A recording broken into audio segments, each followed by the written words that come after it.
What is up, everybody? I'm NoLuxGiven here with your afternoon snap, and today we're still going to take a look at this Galactus list, which I played yesterday when Nova Roma was the featured location, and you'll see why we're still looking at this list, because I had some really fantastic games while Nova Roma was featured, and I kind of like the new additions to the deck, Black Widow, and then Absorbing Man, which is also featured prominently in the thumbnail of this video, and kind of lets you know why I still like playing Absorbing Man in my Galactus list.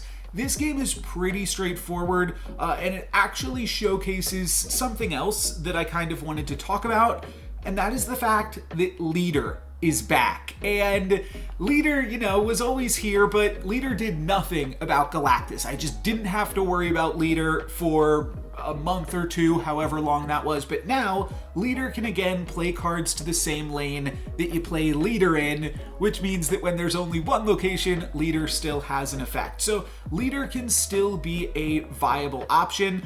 In this game, I was thinking about potentially playing Electro just to play around some weird things if I feel like my opponent's going to do something fancy this turn, but they are just dropping a Sandman into Onslaught Citadel, so Galactus is free here, and we'll snap when we blow up these other two locations, and from here, the plan is to just play Spider-Man into Nova Roma. Turn 5 Spider-Man generally going to win you the game when you are playing a Galactus list.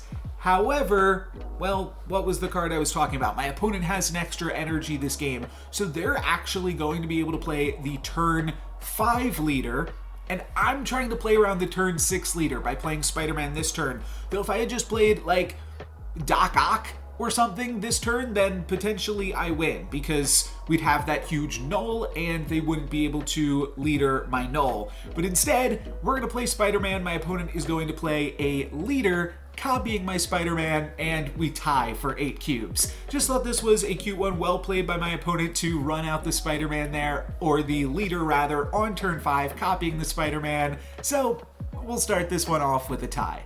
We're going to look at a few games in today's video, and this one unfortunately starts off with Central Park, which is a terrible, terrible location when you're playing a Galactus list, and I'm not playing Cloak, nor am I playing Killmonger to play around it. So Central Park shows up, I just gotta hope that something else like Weird World shows up and actually gives me a chance to potentially win the game. So this version of the deck, I cut the Professor X. It now is really all in on that Galactus plan, and I really don't have a backup option. But luckily for us, now my opponent is playing with these terrible cards and this terrible deck, and we get a pretty good deck here with Leader, and the only thing is I'm gonna have to hope that my opponent will ramp out for us. Now, we play ramp in our deck, and they probably play ramp in their deck, so there's a decent chance that they either had it in the opening hand, or they can wave for us right now, and that's going to allow us to play some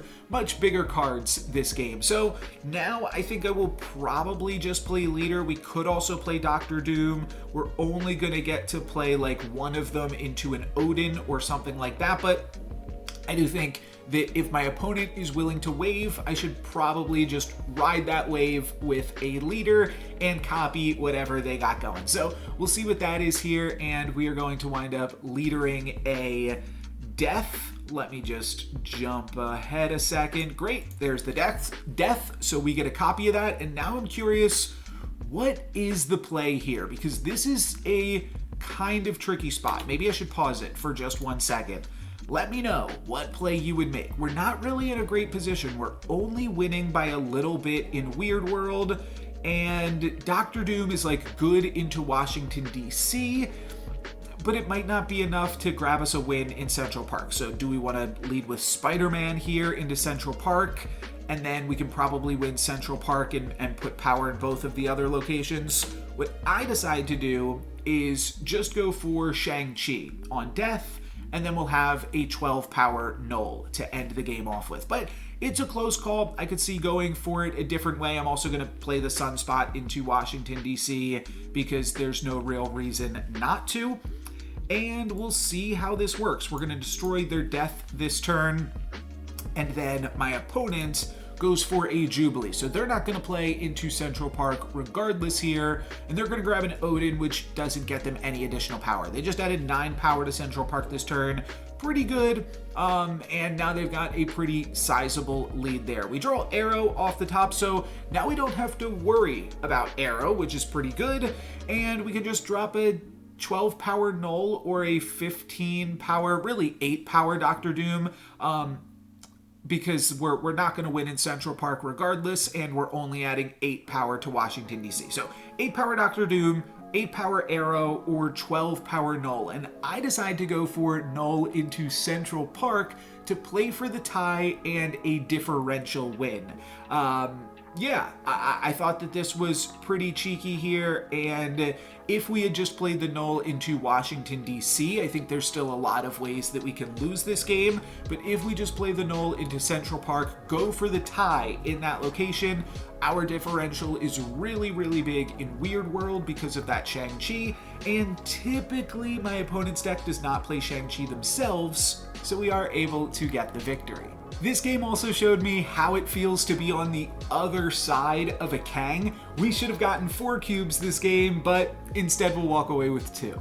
Alright, anyways, this is the game that made me say, you know what? I gotta keep playing Absorbing Man in my Galactus list. We get the opportunity to play a turn 3 wave into turn 4 Galactus, and then Spider-Man. So things are looking pretty good here. My opponent runs out a Juggernaut, and then they are going to have priority, just barely, but they will have priority on this Galactus turn. So I'm gonna play Kang, see what's up. I'll snap on the Kang turn, and this is something that's always a little bit awkward about Galactus. Sometimes by playing the Kang, you then reveal yourself as a Galactus list. So that's definitely something to keep in mind. Your opponent, but with just this wave, your opponent has no clue what you could be playing here. Once you play the Kang, they feel like, okay, this guy's playing Galactus, and now my opponent might play something a little different, try to play a tech card, and they hit me with the Hobgoblin. So that cancels out my Galactus, a little bit unfortunate, but we've got another Galactus, and this, like I said, is the reason why I just had to keep on playing Absorbing Man. This is way too sweet. The fact that when Galactus gets countered, sometimes, not every time, but sometimes, you will then be able to follow that up with an additional Galactus, and my opponent uses magic to create a limbo, so we'll still get to do the Spider-Man curve, which I think is pretty cool. I was not expecting that. I figured we would just play like, well, we can't really even play Null. I guess I was just planning on playing Death this turn. But now we'll be able to Spider-Man, and then we'll have our pick of options on that final turn of the game. I guess we could Doc Ock. My opponent's probably going to play something this turn, and then we'll stop them from playing next turn with the Doc Ock, and we'll add more power to the board in this way. Okay, I like this play as well. Seems good. My opponent actually played nothing this turn, maybe doing like some She-Hulk shenanigans or something like that, and Doc Ock reveals a Star-Lord, just hopefully no Storm. No, it's a Magneto. So we will be able to grab the win here. We can Shang-Chi that Magneto, or we can drop Death plus Black Widow. It's all the same. All of these options are bigger than 21 and will allow us to walk away for, I think, 8 cubes. Wow, okay, my opponent stays in it here, and we get 8 cubes. Maybe it was a bot. Star-Lord's kind of like a bot card, but I'm not sure. Either way, I'll take it. So because of that game, and because I like Black Widow as well to deny your opponent options, I kept playing this exact same deck. Nova Roma was no longer the featured location, but I still kept playing Black Widow and Absorbing Man. I also brought up the weirdness of Professor X and Jeff coming out yesterday in yesterday's video, but this game totally surprised me because turn 3, Nova Roma was still the location. Just crazy odds. So I'm gonna snap here that Black Widow, the Widow's Bite, denied my opponent 2 draws. I'm not sure if they retreat or how this game plays out. I just remembered thinking that was awesome, that part had actually worked. And looks like my opponent is gonna stay in it for another second here. They've got the free Widow's Bite into Mojo World, but of course, we're gonna blow all that up with Galactus in just a moment. I will probably Doc Ock into the X-Mansion, depending on what X-Mansion gives us. Gives my opponent a Yellow Jacket and myself an Orca, so we've got some big power lead there. We'll be able to make a nice, hearty Null, though we won't be able to get priority, as my opponent will definitely keep priority in Mojo World, and then we're not going to play to Nova Roma, but they will. And then I guess on the last turn of the game, it's nice that they played Agent Coulson, because then they'll have priority for the final turn. So all of this works out really, really well. We're going to be able to blow up the Dark Hawk and the Devil Dinosaur and just have what looks to be a massive null and a free death for the final turn. We just kind of have to hope that my opponent doesn't like arrow or juggernaut me into Mojo World, but short of that, there's nothing else. I guess what I'm considering here is I'm currently winning in X Mansion because I got an Orca and they have a Yellow Jacket and a Mystique. So I could decide not to blow things up here, but I'll just jump ahead. I am pretty sure I blow things up. My opponent plays a White Queen, which grabs them Death. And that's really cool that Death is still my highest card because now they don't know about Null. And I thought maybe this would make my opponent stay in it. They have a free Death, and then they'll be able to play whatever on the final turn. It is awkward against like Shang-Chi. And the other interesting thing right now is because Null is now down to like Series 4, maybe Series 3. I don't remember what Series Null is currently in, but I bought it when it was a Series 6 card. And when I did that, there was a lot of people that just would not expect Null, but now a lot more people have access to Null and play it in their Galactus lists. So I think people just fear it and respect it a lot more and retreat because of it. So even though Nova Roma is no longer the featured location, I'm still playing Absorbing Man and Black Widow because of some of the really spectacular performances that I had with both of those cards. I think this is my new list, and I will tell you, this will be tomorrow's video most likely. I actually got to Galactic rank playing this list. So I do really recommend this. This is my new Galactus list now, and we're gonna round out this video with a few more fun ones. We're gonna Electro into Bar Sinister to kick this game off, so we're gonna have a ton of energy, and then we'll either be able to Galactus into Westview or Warrior Falls, and with priority, because we're adding 8 power to the board with Bar Sinister. Westview reveals this turn, and it is the Bifrost, which is kind of a fun one with Bar Sinister. It means that my opponent is actually incentivized to play to Bar Sinister this turn, so that way they get a bunch of copies of that and then they all move over, and then they can use Bar Sinister again. They're also somewhat incentivized to play into the Bifrost to pump up their Angela, so that way it doesn't just die in Warrior Falls, and either way, we're blowing it up here with Galactus with priority. So doesn't really matter to me too much, and then I will probably just wind up playing Spider-Man on turn 5, and then we'll finish off the game with Death plus, oh, that's right, we have a bunch of energy. So we have a little bit more choices this game. We could even play the Black Widow right now. We could Kang just to kind of see what's up. That's probably a safe bet. We could even Kang plus Spider-Man, though I don't tend to do that, especially when you have priority with Kang. The only time I would want to do that is maybe like, I think my opponent's going to play Cosmo or something like that. But we are just going to play Kang here and see that my opponent plays a Magic to give us yet another Limbo game. So we're going to see another great use of Absorbing Man in this one. And wait, did I yada yada through the...